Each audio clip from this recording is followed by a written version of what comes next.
we're talking about. He deals with me on a regular basis, and nothing I do pisses him off. But that gets him. Oh wow! You're like a tomato.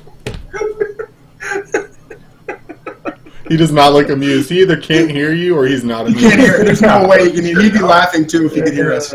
That's awesome. Okay, hey guys. There he is. Who's the guy from Juno? Oh, nice. Michael Cera? Michael Cera. Nice. So Andy Carlson said he looks like Manziel. That Brett now that says he looks like Michael Cera. No, that's somewhere Adam. in between Michael Cera and Johnny Manziel. I can see the Johnny Manziel, yeah. Wait, who's Michael Cera? He's an actor. You're not gonna like it, Drew. No, that's not bad at all. Michael Cera is he's just a very. But he's like super nerdy, like. He's young. He looks young. Oh God. That's not bad. You can do so much worse than that. He's a very famous actor. You need to go get a blotch of sunblock and just put it yeah, Drew, get that. You should, Drew, go get some suntan lotion and just whiten your nose all the way white. Yeah, this is bad. No, I mean for the show. Like for the show, like literally, like for the show. No. Like a lifeguard, like a 1980s lifeguard where they just had the all white nose. No, I couldn't do that. Should get sunglasses. I got that year right, 1980s, 90s. Peppercorn, Bueller.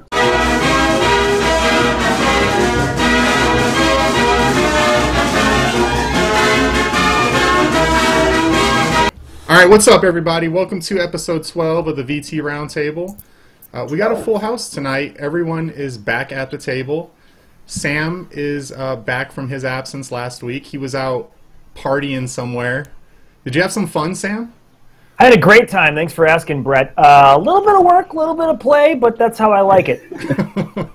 All right, hopefully you didn't get into too much trouble. We're going to have to hear those stories after the roundtable off the air. Offline. Yeah, of course.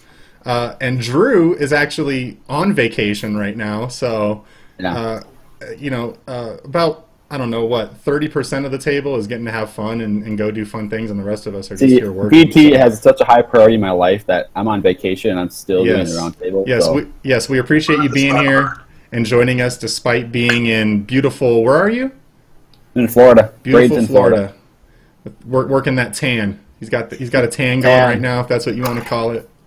Dan. Yeah. That looks like an old throwback KG jersey too. Oh yeah. Tank. Yep. There we go. Yeah. I knew it. I called that one. We need to start going around and have everyone show off their shirt before the show. I mean, I feel like, well, because sometimes we have some cool shirts going on, right? Like tonight, I got the Donut Club T-shirt. Sometimes I have to work on a road, so. Yeah, That's a very interesting color you have on tonight, Adam. Very interesting color you got going there. But anyway, enough chit-chat. We got a lot to talk about tonight in this episode 12. We're going to start off talking about the Bridgewater contract situation. So I think most people know by now that it was discovered a few weeks ago maybe, I think is when it happened, in the CBA, that there's some verbiage in there that suggests that if Bridgewater were to spend the first 6 weeks on the PUP list, the physically unable to perform list, that his contract would toll a year. And I'll try and decipher the word tolling in a second. But however, it's important to note that if he starts the season on the PUP list, which is likely, the earliest he'd be able to come off is after week 6 anyway. So essentially, if he starts on the PUP list, and that would basically trigger this whole tolling concept because he's not going to be able to come off to after week 6 anyway. Essentially, the whole tolling thing means that the Vikings would get another free year out of Bridgewater.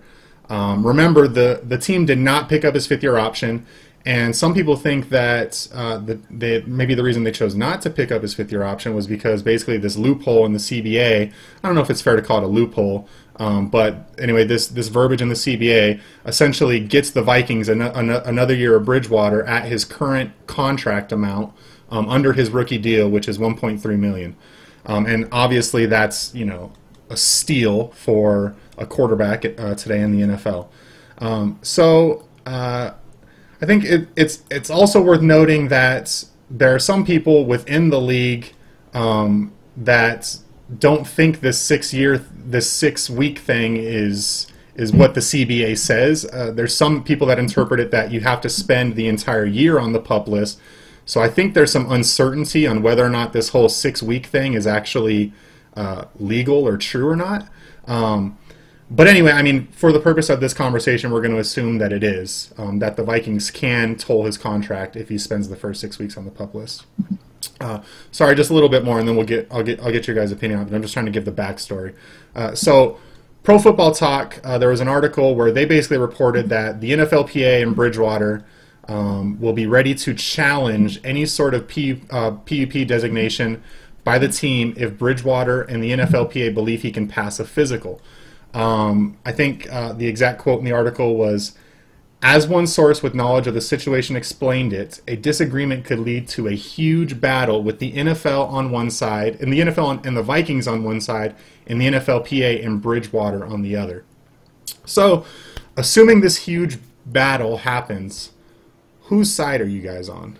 I want to get your opinion on whether or not you think this whole 6-week on the PUP list thing is fair to Bridgewater, or do you think it's fair to the Vikings that this loophole exists?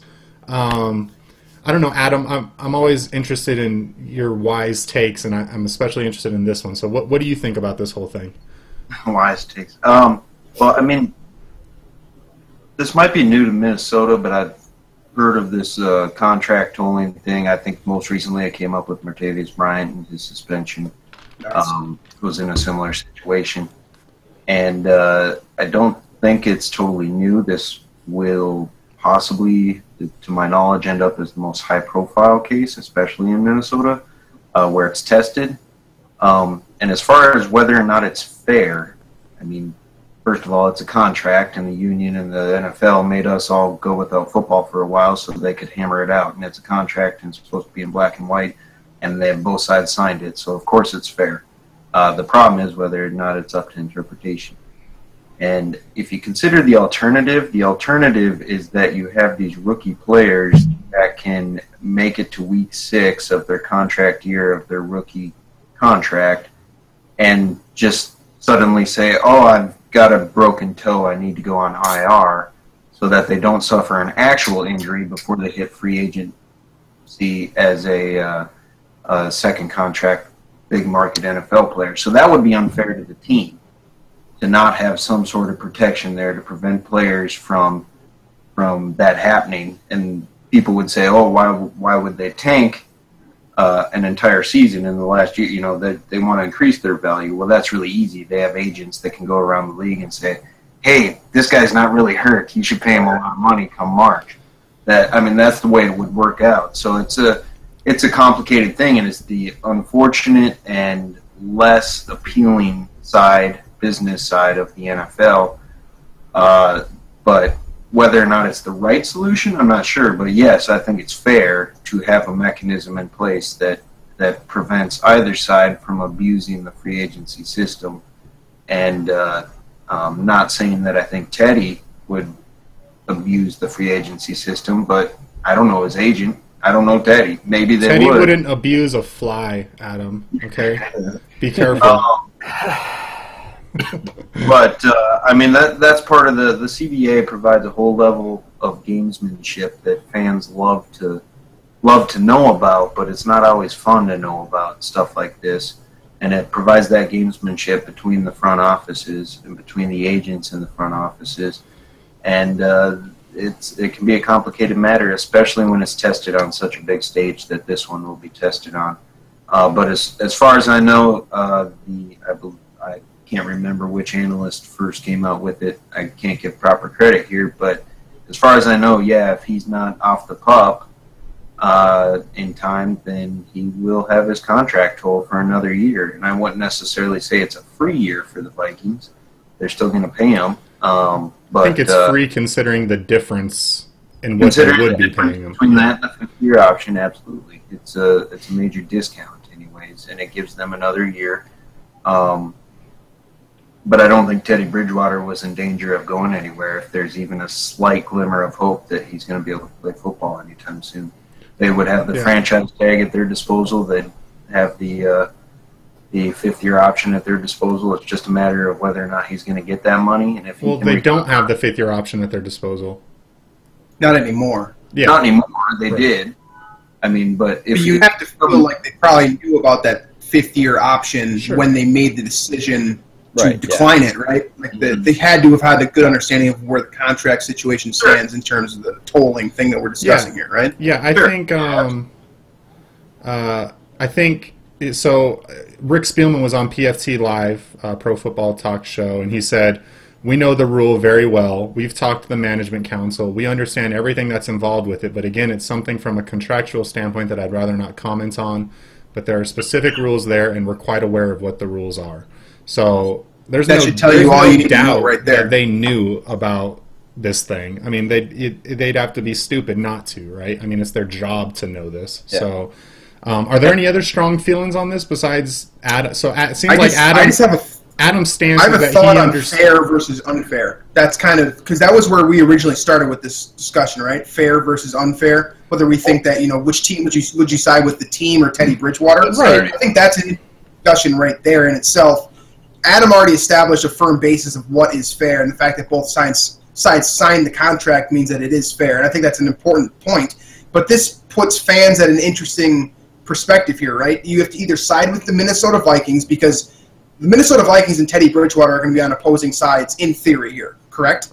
That means that fans fans would need to decide on who do you back, your team or your team's, quote, the icon of your team, the guy who's kind of established himself as the, quote, franchise figure in Teddy Bridgewater.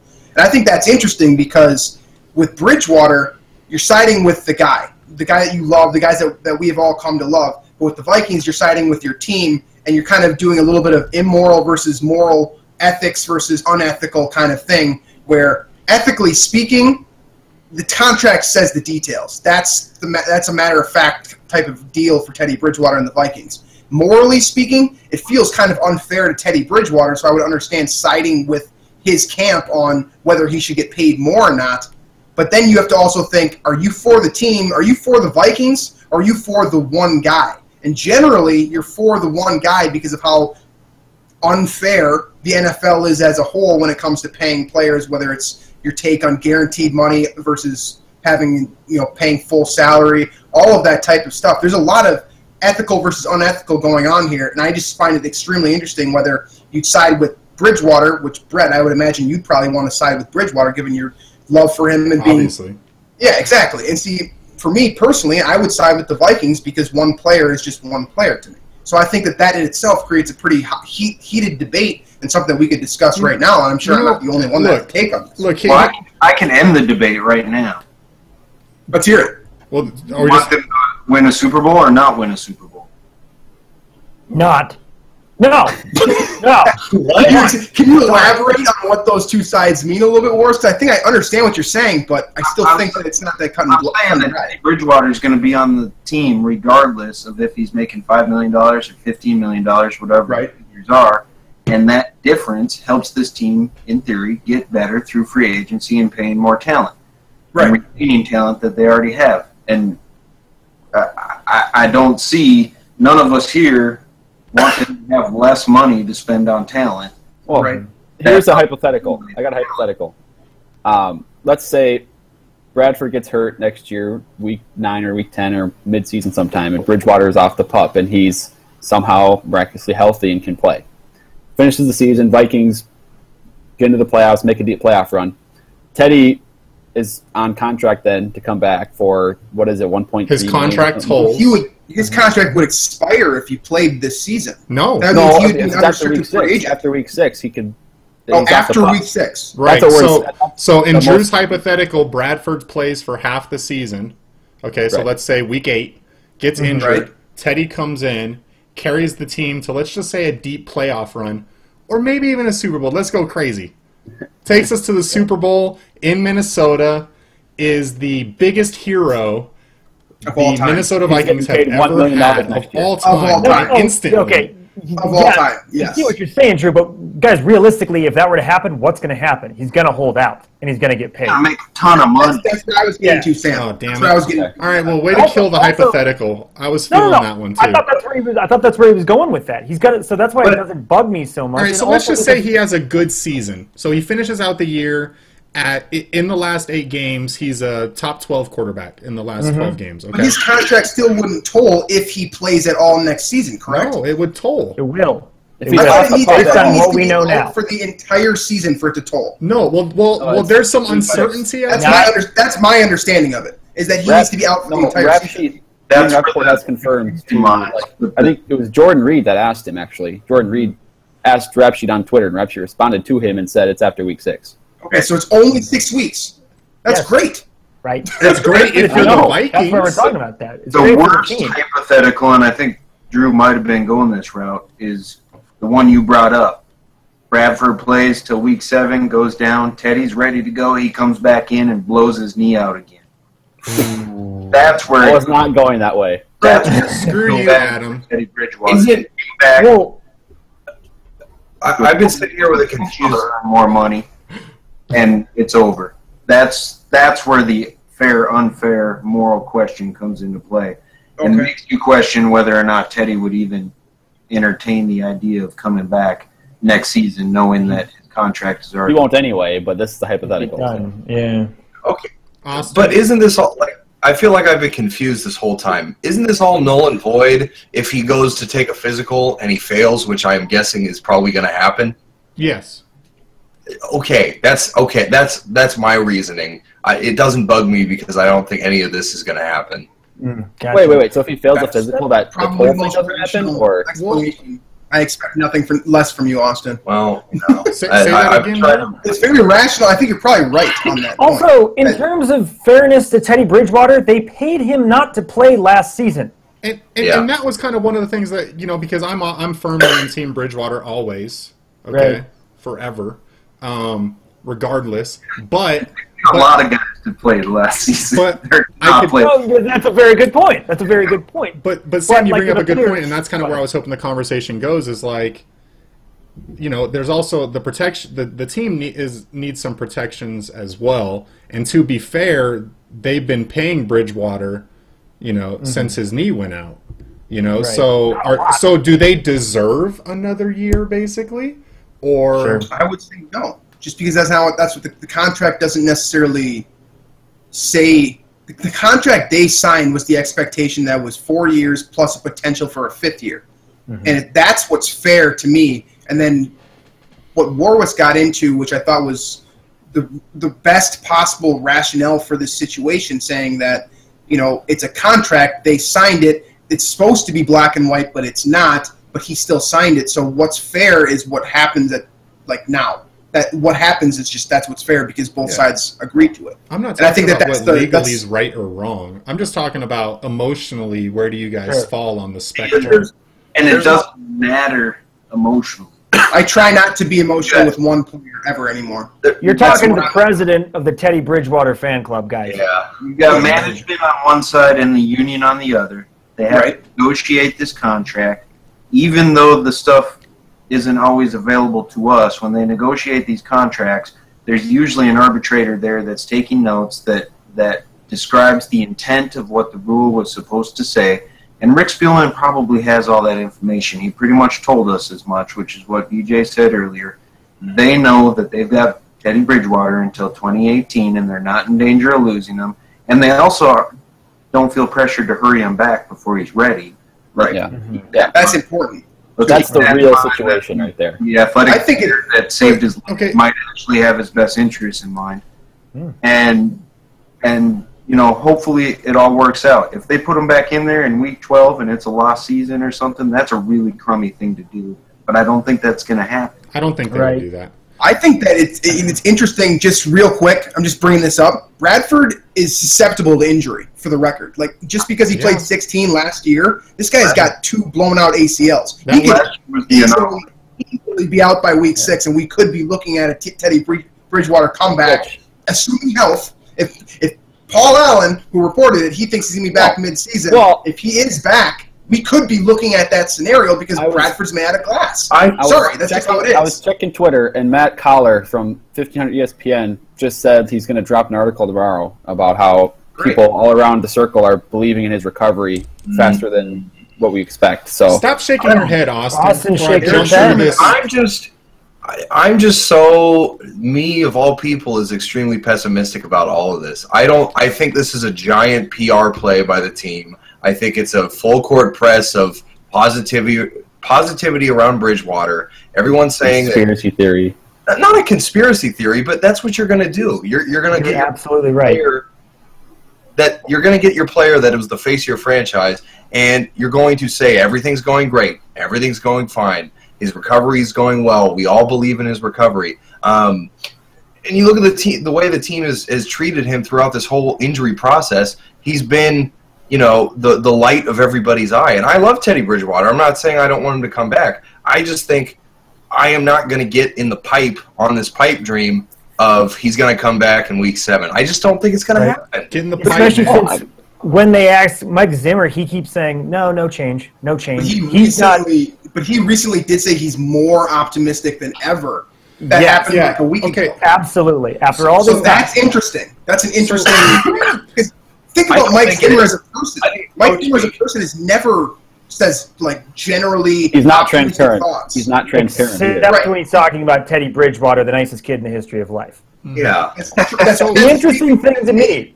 That's a statement he made. That's exactly why I said it there. When Mike Zimmer talking about Teddy Bridgewater, for whatever reason, he seems very rosy. He loves Teddy. He smiles. Everyone smiles when he talks about Teddy. Everyone does love Teddy. And on that note, the interesting thing to me, if there is going to be this showdown, this battle between Teddy Bridgewater and the Vikings, I hope there is, man. He does not seem like a showdown guy, and maybe that's naive. Well, it wouldn't be him; it would be his agent. But let me just say something really quick. Okay, so.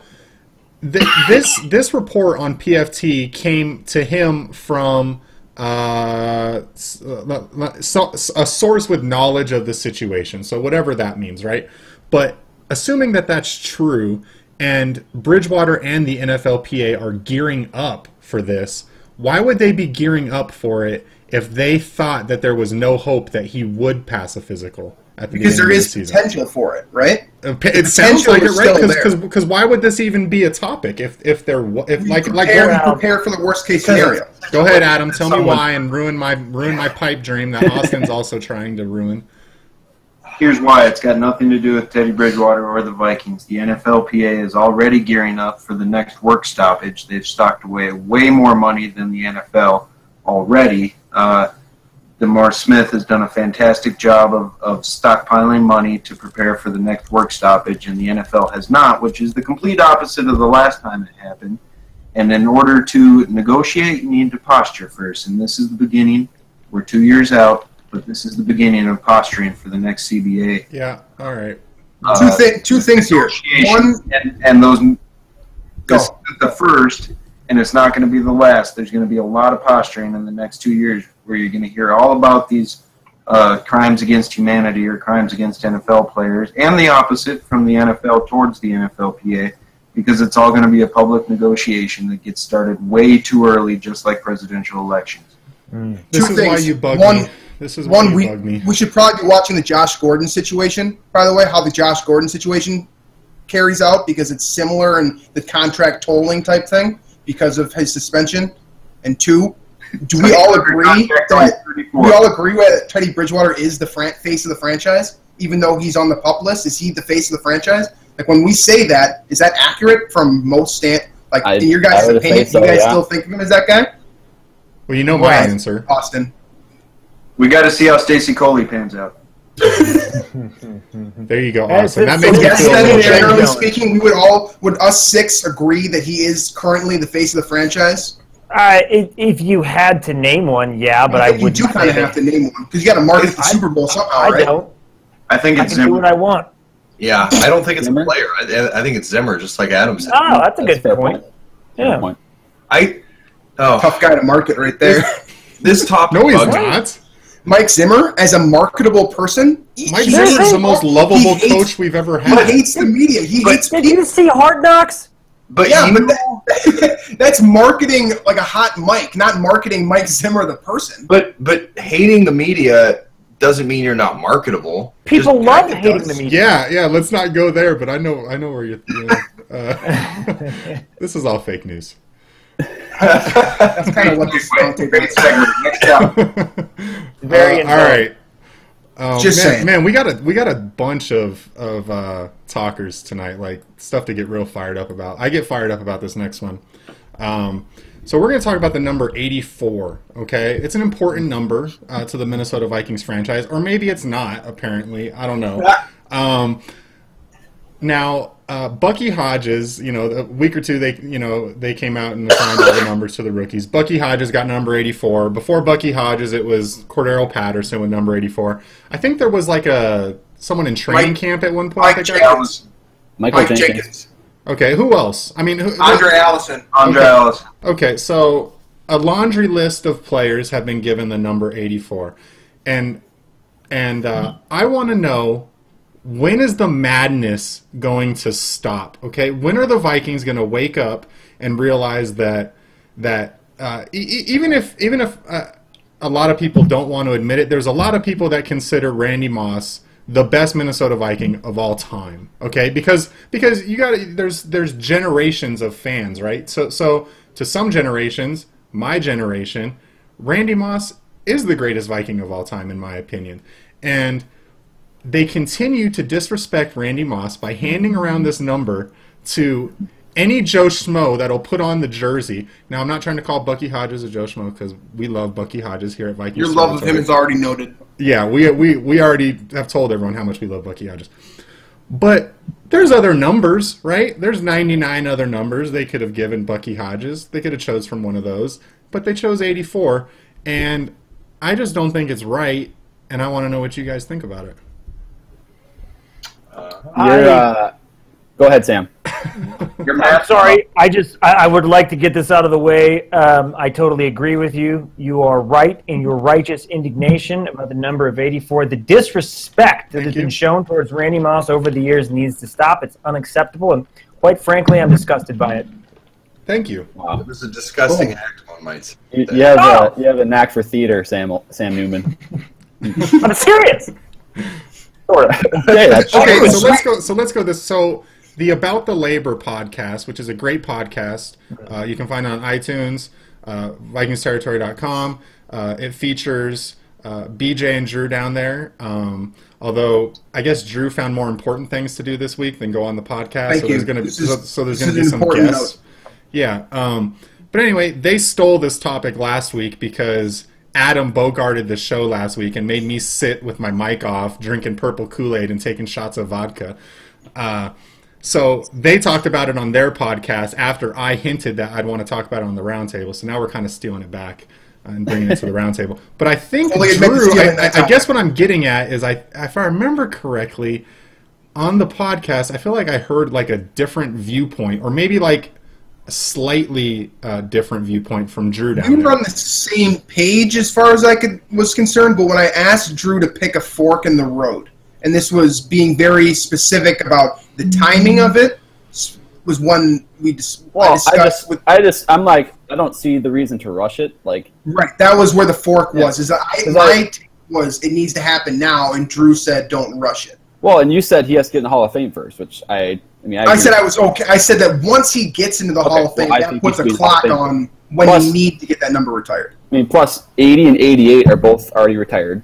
I mean, that's two numbers in the 80s that, obviously you don't want to retire too many numbers where you can't field a team, Like, you got to have numbers available.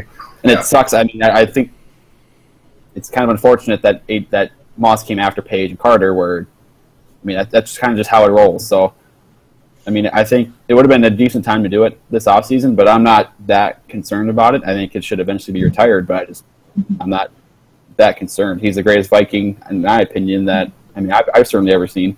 And I think he's the best receiver of all time. So I think he should eventually get it for sure. But I'm not, like, all up in arms about it right now. So do you guys... How about the comment that we got on the podcast article that's up on VT? We got a comment from Warwian. I'm not sure if that... Shout out to Warwian. Thanks for reading VikingsTerritory.com. Yeah, the commenter, he left a unbelievably long, descriptive, thorough reason as to why he doesn't believe any more jerseys should be retired, which I thought was super interesting. So check that out on VT if you haven't already. The brief of that is very simple, that he doesn't believe Moss's number should be retired because simply he wasn't tied to it the same way that guys like Carter was to 80 or, whoever it is. And he gave a really long explanation. I'm kind of butchering it just by trying to brief it here, but simply put, I mean, should any more numbers be retired? And if so, if any number is going to be retired, shouldn't it be 84? That's just kind of what my thought process was when I read that comment. Because I can't think of it. I think we got to talk 28 at some point too. Right, and that's what he brought that up in his comment, is that eventually Adrian Peterson's number is probably going to be retired, but that's a whole different story because I don't think any numbers in the late 20s or early 30s have been retired, so you have more numbers accessible to future running backs. Okay. Right? I got a quick question. Do you guys know the protocol on how long it typically takes for a team to retire a player's number after they've left the team? I would assume it's like 5-ish years, but I mean, with Moss it's different because obviously he's not a career Viking team, and yeah, that's the thing too. We should discuss. Moss played for 5 teams or whatever it was, and I mean, he spent how many years of his career? 6 or 7 years of his career as a Viking, and then he was in the NFL for 8 more years. So, couple with San Francisco, couple San with Francisco. Oakland. He was with Tennessee for like 3 weeks. He was with His best years were in New England. You guys are talking me off the... How dare you? No, 1998 You guys are kind of talking me off the ledge. I looked back at it. 2007 was his best career season. Statistically speaking, 2007 was far and away. And I made an argument for 98, but I think 2007 is far and away the best Randy Moss year. I think it's the best statistical season, but I would argue that 98 is... That's the year that he burst onto the scene and he made this. Is the year that he burned Darrelle Revis over the top one-on-one. Darrelle Revis had a pulled hamstring. I mean, oh my god, that's what he said. Anyway, I'm going against Al Harris. Darrelle Revis. Go ahead, Austin. I am not offended by it. I actually think there's something cool about them keeping the number around, because anytime you talk to anybody who wears number 84, it's always because of Moss. Guys who get the ball, who catch the ball over cornerbacks, Moss, other guys. Like there's a bit of a nostalgic aspect to it that I appreciate. I think his number should be retired at some point, but like Drew said, I'm not really in any rush to see it happen. I think the team will. But Brett, I have a question for you. Do you think there's any kind of bad blood with the head of the organization about the way he left originally, and then when he came back and screamed at Brad Childress about a buffet line or something? Do you think there's bad blood between them, that they go out of their way to not disrespect him, but not give him the respect you think he deserves? I'm sure some of that plays into it. Warwick, what do you think about this? You've been kind of quiet up there. I think the Vikings have retired 6 jerseys. Yeah, can we run? You want me to run through them really quick? Yeah. Okay, so 4 of them are Hall of Famers. They've retired Tarkenton, Tingelhoff, Marshall, Corey Stringer, Chris Carter, and Alan Page. Okay, so they've retired 6 jerseys. Corey Stringer, obviously, that's a beautiful. That's self-explanatory. Marshall is not in the Hall of Fame, but he should be. That means that they've retired 4 of them that have Hall of Fame credentials. Okay? Randy's not there yet because of his personality that arguably got him a trip out of town twice. Okay? Okay. And we had to suffer through Troy Williamson because Randy Moss bought himself a ticket out of town. Didn't Troy win at 84 too? Didn't Troy win at 84? No. Oh my God. That was 19 there. 82. Sorry. Now, I love Randy Moss. I wish they never would have traded him, but I would have rather had him during his Patriots years than not have him and have Troy Williamson instead. But he has to own a certain amount of the responsibility for the way all that played out. And he has to own a certain amount of responsibility for the reason he ended up leaving with the Wilson charge, the most recent 2010 incident. Well, here's another question, too. So, obviously, if the Vikings are waiting for him to get to the Hall of Fame, then you're not going to not give out number 84 just because you're waiting for him to get into the Hall of Fame. No, and I'm not saying going to leave that jersey blank. What I'm saying is that they have 11 players in the Hall of Fame. 4 of those players have had their jerseys retired. So we're talking a more exclusive group of people than the NFL Hall of Fame is this jersey retirement. You're talking guys like Paul Krause has not had his jersey retired. Ron Yeri, Randall McDaniel, John Randall. You guys talk. I would argue that Matt Burke deserves an outside shot at having his jersey retired, right along with Randy Moss, in terms of a guy from the same era who arguably played his position just as well as the guy who played a flashier position. So I can sit here and kind of be nuanced about it all day long, but in the end, I love Randy Moss, and he changed the game. I fully believe that. He played it in a way that nobody prior to him had, and not very many people since have. And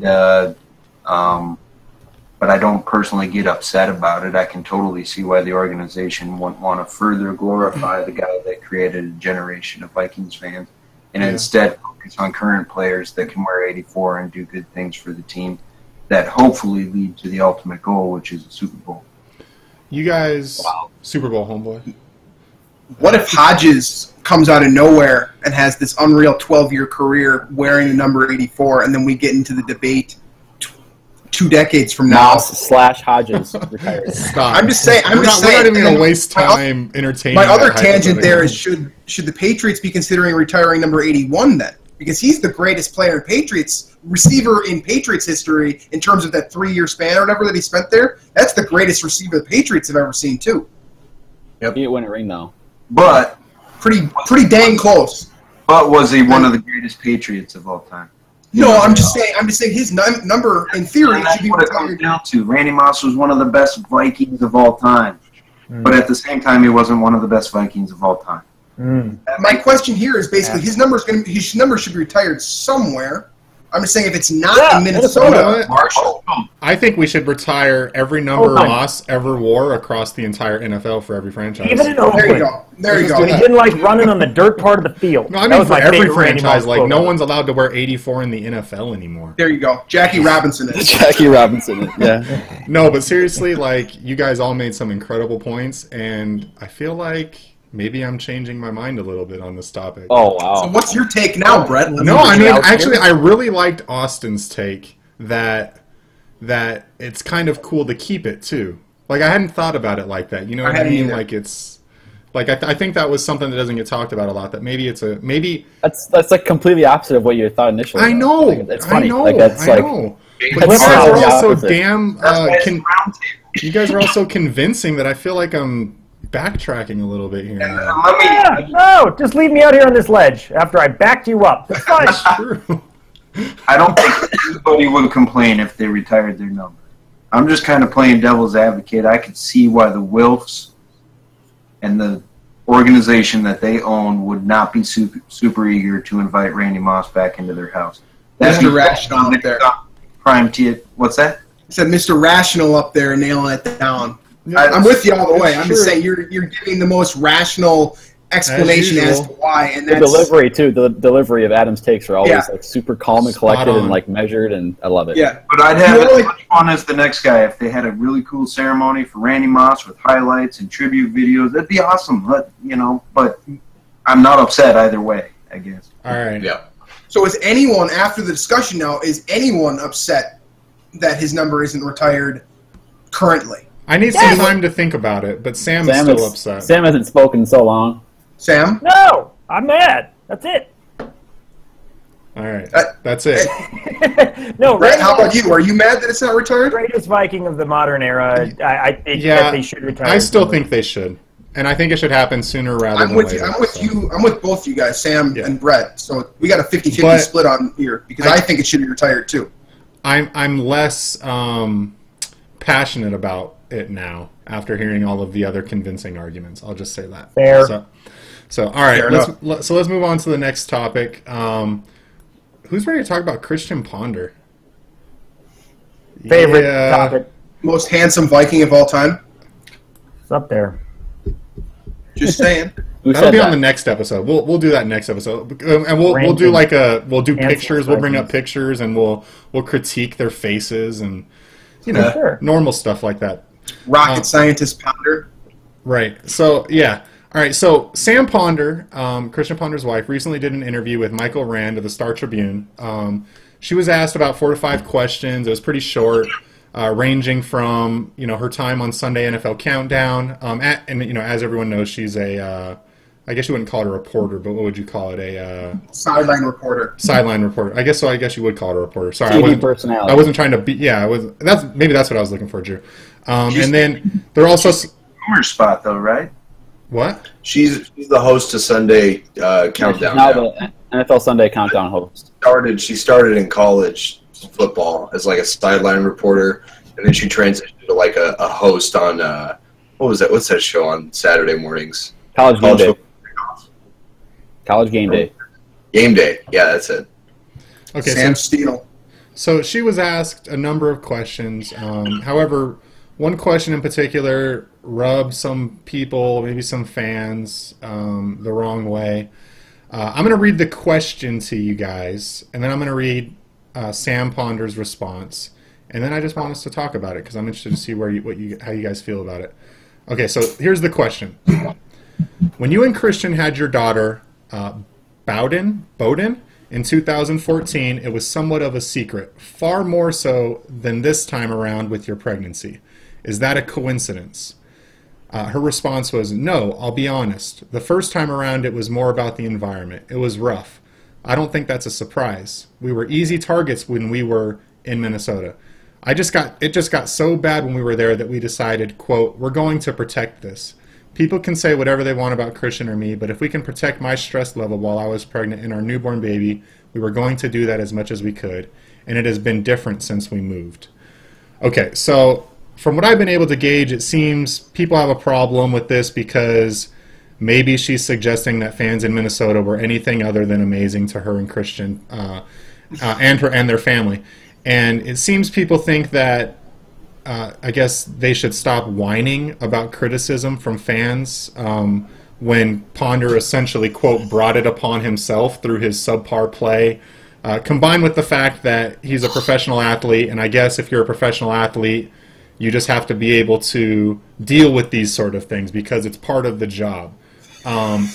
Where do you guys stand on this issue? Do you think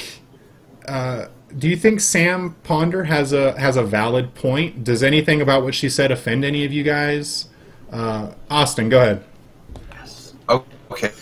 One, that quote has nothing to do with Minnesota. I don't know why people get upset because, I live in California where Colin Kaepernick was quarterback for, I forget how many years for the Niners, and way before any of his kneeling was criticized and harassed and beat up by people. So, maybe I'm a little skewed because I'm not from Minnesota, so I don't necessarily share that opinion. But she was saying, hey, my husband, this is what I take from it. My husband was a first-round draft pick who didn't live up to fans' wild expectations, and we were the victims of that. And we all know how fans can get. Why do you think Matt Khalil threw his hat at people or at a fan? Why do you think that players don't want to deal with certain fans when you go to a stadium and people are drunk and rowdy and all they understand is my team's losing and the quarterback is the person I should blame. So I have no problem with her comment. I think it's a fair comment. I think as soon as Christian Ponder got out of Minnesota, we all knew that he wasn't going to be a starter anywhere and that his reputation wasn't really going to follow him. And they've probably enjoyed life a lot more since leaving Minnesota. And that has nothing to do with the cold, with the lakes, with the environment. It just has to do with being a member of a team that you didn't lead to success. So I have no issue with it. I don't know that that's what she was saying, though. Like, I get your point, but to me it was specifically about Minnesota. And it was specifically about some of the. I think it was about Minnesota. Some of the attack that they were under from Vikings fans. It was implied that it was about the way Minnesota fans treated Christian Ponder, Sam Ponder, which was awful. For the record, just so we can clear the air on that, Minnesota fans did not respect Christian Ponder, Sam Ponder, their family at all. Just from a general standpoint, I know like us upstanding gentlemen here at the Roundtable didn't throw any turds in the Ponder direction, but generally speaking, the eggs on Twitter were brutal, especially to Sam, of all people too, because she took a ton of heat from just being related to the guy. And it was only because he was overdrafted. Let's put it that way too, because he was a first-round pick doesn't mean he was. Yeah, he got the raw end of the deal there. Which she also takes plenty of that on her own right. Some of it's got nothing to do with Christian. It's got to do with her own. That's true too. Spotlight life, and her own pregnancies, and her own what she wears on TV, and that whole career. And everything that comes along with it. A lot of what's directed her way has absolutely nothing to do with Christian Ponder. Right. I think it almost compounds itself because they're a couple. You know what I mean? Like it's almost like Sam, what do you want to say? Well, they're celebrities. People don't respect celebrities because they don't think of them as human beings. They think of them as objects that they can do whatever they want. And it's a gross way we do things as a society, but that's what we're talking about. Her comments, I thought, were so benign that anyone would get upset about it is beyond me, because she was asked a question and she answered it. And it was a pretty mild way of saying, it was genuine too. It was just a genuine answer. And so, how can you get mad at her for talking about her the pregnancy part of it too? Like, how do you have a problem with that? So when people say, I've never understood the logic of, well, that's what they signed up for, being in the public eye. They're just going to have to deal with it. I mean, I understand that that's a fact of life, but when we end the conversation there, we're missing an opportunity to get better. And what I think is getting better is saying, okay, that's the way it is, but it doesn't have to be that way, and that's on us to not be dicks. Right, and we can just close the book on that take, I think. Well, and I think it's important to say that there's some belief out there that, well, Ponder couldn't handle the criticism, right? Or or their family couldn't handle the criticism. Like, you really think Samantha Ponder's talking about criticism, like constructive criticism, like us writing articles, like Ponder really needs to work on his accuracy on throws more than 30 yards because he's really not doing well in that regard. Like, Sam Ponder's not talking about that. She's talking about people adding her at 3 a.m. saying, like a death threat. I know where you live. I'm going to kill you, or your daughter, your baby's going to be ugly and a failure because his dad's a failure, or Christian Ponder is the worst thing to happen in Minnesota. Just the absurd, crazy crap that you see on Twitter.com every single day. Right. So let's be clear. We're not talking about criticisms. We're talking about vulgar personal attacks on their family, and we're talking about threats to their safety. And anyone out there that is doing that sort of thing to players is a piece of trash. I'll say it straight up. I don't care. They're a piece of trash. And cosign. And it really, really bugs me. And this is something I get obviously really passionate about because, like Sam said, we forget that these guys are people, and we think that they are just athletes and things that we can watch on Sunday and add to our fantasy roster, and they're like they're a stat line, or like they're someone we're controlling on Madden. They're not. They're people. They have families. They have things that they love. They have people that care about them. They have a mom and dad that's watching from the couch every Sunday, and is reading the things that are being said about them. So I just think we should all show a little respect to these people that we spend so much time fawning over, or in our instance, writing about and covering. And that's it. I just don't think it's inherent to the position that you deserve to be openly, and I'm using the term criticized loosely here, but just like openly harassed. I don't think that, because like, for example, on a much, much smaller scale, the VT Roundtable is, quote, in the public eye on YouTube, right? We get 1,000 views or whatever. That doesn't open us up to be deserving of some guy making fun of Drew's hairline. I mean, we're gonna do it anyways, but like, I'm just saying he doesn't necessarily deserve it.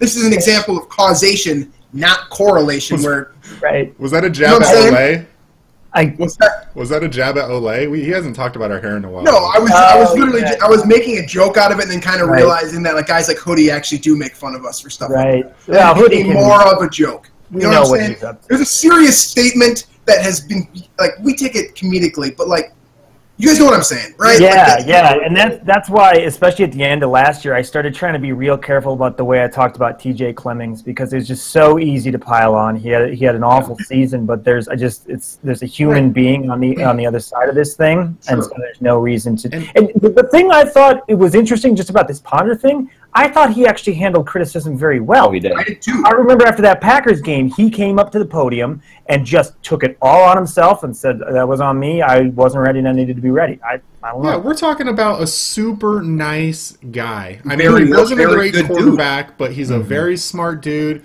He never did anything negative towards fans or the franchise off the field or said anything that was questionable. I mean, we're talking about... He won the biggest, most recent big game in team history for the record. That 2012 game against Green Bay in Week 17. He was the quarterback for that game. And, yeah, you remember it for Adrian Peterson running for 199, but he threw one in the back of the end zone to Jerry's right that tied up the game. He threw another one on the outside. I can't remember who scored the other one. Big time 3rd and 11, too, in the last final drive. Michael Jenk. Thank you, Austin. Yes. So he played one heck of a game at his shining moment. He had his moment where all the cameras were on him. He played prolifically. But then remember the next week, his arm, he couldn't even carry his arm, and he got ripped for that. And who knows what would have happened. I want to see all the eggs go out with an arm that looked the way his did and try and play football. Well, yeah, I mean, that's the whole thing. Is like, and just to back up a little bit, my point about Minnesota was I don't think Minnesota fans are like that. I think all NFL fans have their own. Yes. Yeah, that's true. You were saying this is not about Minnesota. This is about NFL fans. I'm not trying to get ripped by my Minnesotan readers and fans out there. So, not about Minnesota. Well, Buffalo with E.J. Manuel is the same circumstances. He just, you know what I'm saying? There's a player married to Sam Ponder. No, but there's a player on every team who gets that kind of crap. And more than one. After Ponder was Matt Khalil. You may have just been referring to Minnesota as an era in their life. I mean, I just moved 5 years in Ohio, and I'm going to forever refer to, back in Ohio, or our life in Ohio, that, now that we refer to Ohio as Ohio, I'm not necessarily talking about the state of Ohio. I'm talking about the era in my family's life. Yes. I mean, and that's how I took it when I read the quote. And I think one more thing is like, you brought up TJ Clemmings, Sam, right? Like, what are you accomplishing by doing those sorts of things to that player? Like, you think he's going through it and he sees the dumpster fire that you're calling TJ Clemmings and is like, you know what? I should try and play better because this dude thinks I'm a dumpster fire. No, man. Like he likes and retweets, man. They rule the world nowadays. Right, yeah. People are so freaking thirsty to get their tweet, retweeted 100 times that they're willing to sacrifice their freaking morals to do so. How about the image of Michael Floyd's jersey being Floyd on the back, .08? Right. I know. I could tell you firsthand that he knows about that one. He didn't like it either. I think so I'm just saying. It makes people feel smart to criticize and to get to a point where you're tearing down others, and especially on Twitter these days, and we've talked about this before offline, but there's this weird culture growing of it's just sort of a race to see who can make the snarkiest joke about anything, and because of what BJ said, likes and retweets, and sort of that used to be a subsection of Twitter, but to me it seems like everyone is kind of latching onto that. And I'm a very snarky guy naturally, so I'm probably speaking out of turn, but I try to avoid an actual personal attack on a human being if possible, because it just doesn't accomplish anything. And it's also not that funny. That's the problem for me. If it's actually really funny, absolutely. Don't you think? What'd you say, Adam? I said it comes across as desperate when you see. Cheap. Here's the thing: Eddie Lacy weighs in today, and he's 255, and the jokes about that the whole day, like, it's not funny. You're grown men sitting behind a computer screen making snarky jokes about a dude who's living a better life than you. I made a joke about that today. I'm sorry. That's okay. That's your brand, Drew. No, but it's cheap humor, right? Is it like if you're just using, if you see, for example, we use Eddie Lacy one. Eddie Lacy, someone puts a GIF in of SpongeBob inhaling cheeseburgers. That's a cheap joke. But here's the thing, DJ. People make now. Like, we've all made the jokes. We gotta be funnier than that. Mm-hmm. That's my take here. So we gotta be all creative. I think people don't know when to give it up. I think not everything needs to be turned into a snarky joke or comment or remark I think it goes back to the Christian Ponder point of we're always looking for something to criticize. Christian Ponder wins you that Week 17 game. Well, he's hurt. Well, let's rip into him and criticize him for that. Forget about Joe Webb. Runs over Lance Briggs against the Bears and didn't win the game, so that wasn't worth anything. Him, he's not a good quarterback. So we're always looking for things to criticize, and that turns into us being nasty people. And I just don't think I'm with you guys. I just don't think there's a place for it. All right, Adam, bless us with the knowledge, man. All right, this is episode 12 of the Roundtable, right? And I've been on 7 or 8 of them. And if anyone's learned anything about me watching them, it's that I am a grade A fence sitter. I'll hide behind nuanced answers in order to justify not taking a committed stance. Yeah. In football and in life, True too. to not view things in black and white and instead kind of explore the gray area, wonder about the gray area. There's no gray area here. Abuse can be physical, verbal, and written. What I've seen directed at the Ponders, from Minnesotans or otherwise, can easily qualify as abuse without any gray area. Threatening a person, their family, their spouse, that's abuse. No gray area. And I get a little fired up about this as someone who's married, got 4 kids that I have to raise in this world and everything else. There's no gray area. That's abuse. I don't care if it's on Twitter.com, if it's coming from an egg. I don't care where it's coming from. It's abuse. And one's ability to speak out about that abuse does not magically disappear because somebody lives in the public spotlight, whether it's through their own doing or otherwise. There's no gray area. If you are an abuser that sees a gray area, you need help. If you're a victim that sees a gray area, you also need help. And if you are simply an observer on Twitter that sees this as a gray area, you're a coward. And, I looked these up before, just here earlier while we're looking. These are some of what Sam Ponder's talking about. Shut the Josh Brown should beat your useless brain brainless worse than he did his ex. You talentless That was one tweet. Jesus. That's just one, by the way. That's just one. Beep. Number 2.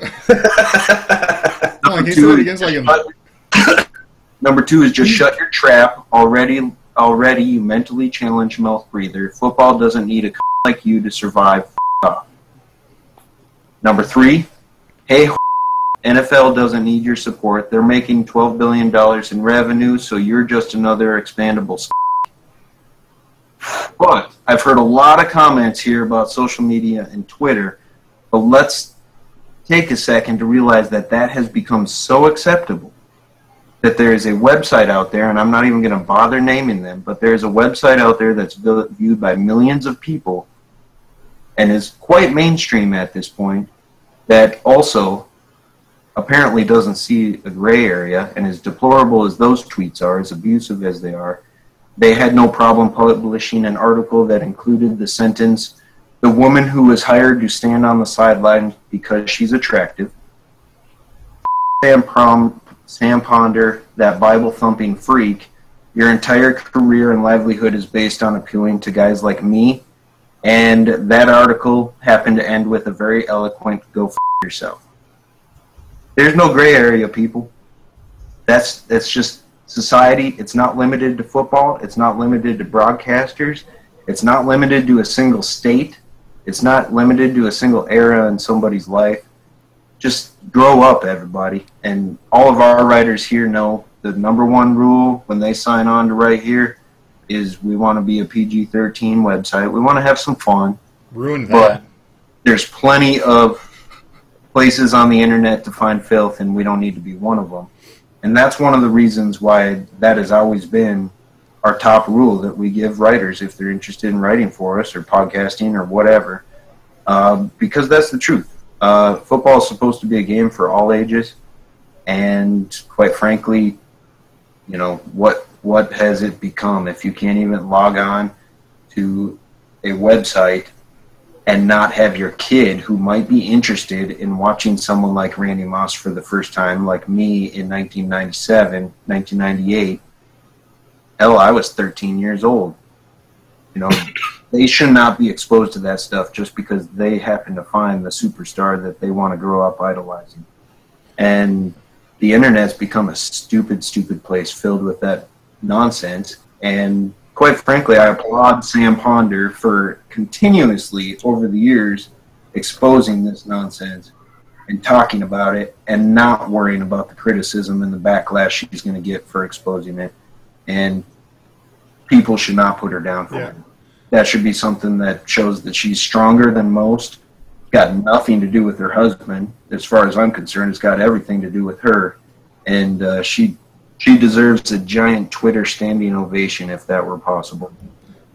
Love it. Totally agree. And I just want to say, too, like, I think if, you get the standing O, too. I was just going to say, or if anyone's getting a standing O, it's probably you. Well, and I just want to say, too, like, I think... That's an easy thing to say. It's not even a gray area. But you said it. But you said it and you elaborated it the best way possible. We're saying it, and not a lot of people are saying it right now. And I think it's important. I'm glad we're spending this amount of time on it because, like I said, this is an important topic to me.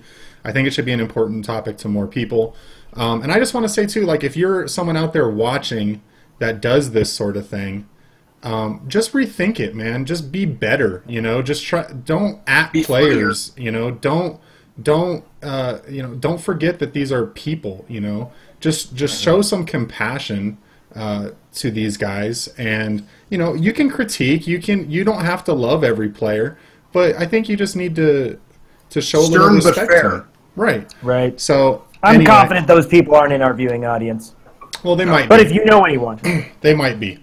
But get rid of them. But get rid of them if they are. That's what Sam's saying. Speaking of our viewing audience, we're going to go ahead and wrap this thing up for them because we just hit an hour. So probably wrap it up on a positive, right? We got pretty serious there for the last 10 minutes. I don't know. Does anyone have something positive they want to wrap it up with? Adam! Go ahead, Adam. Wrap it up positively. I'm going to go way deep into the Vikings trivia with this. I like it. But and some of you may know this. I don't know. But most of you know that I've got nothing good to say about Brett Favre. Couldn't stand him as a Packer. Couldn't stand him as a Viking. Can't stand him now that he's retired for the 28th time. Except for one little thing. His riddle, his favorite riddle, and he used to love to say this to media members, is also my favorite riddle of all time. And he used to love when he didn't want to talk with reporters or wanted to throw them off, he always used the same riddle. And so I'm curious if any of you guys know it. Don't ruin it for the others. Don't Google it. I'm watching all of you. Hands up. No Googling. Brett Favre's favorite riddle. 30 cows in a field. 28 chickens. How many didn't? Wait, what? Hold on. Hold on. Say it one more time. Say it one more time. One more time. It's easy math, guys. 30 cows in a field. 28 chickens. How many didn't? Sam, do you know it? No, I just think this is hilarious. How many didn't? 10! Can we hold the answer and reveal it on the next episode? I was with my hands. 10. The answer's 10. 28 chickens. 28. Oh, I was looking for the wordplay. I didn't get all the way to the end. Yeah. Beautiful. Well done. Well done. How many didn't? Oh, okay. That's great. I was trying to think. I was like, didn't what? So I didn't catch the wordplay. So.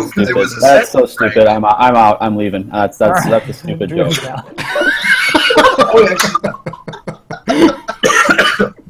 All right. Well, Drew's out. We're gonna go ahead and wrap this thing up. Thanks for watching, everybody. Follow all of us on Twitter, where you won't find us adding players or talking bad about them. All our handles are in the description below. Like, subscribe the video. I'm sorry, subscribe to our channel. And comment. We respond to every comment. One of us will go back and make sure your voice is being heard and Visit us on VikingsTerritory.com. We're going to have some great content coming up there, so visit us there. Leave a comment there as well, and we'll see all of you guys later. Thanks for watching.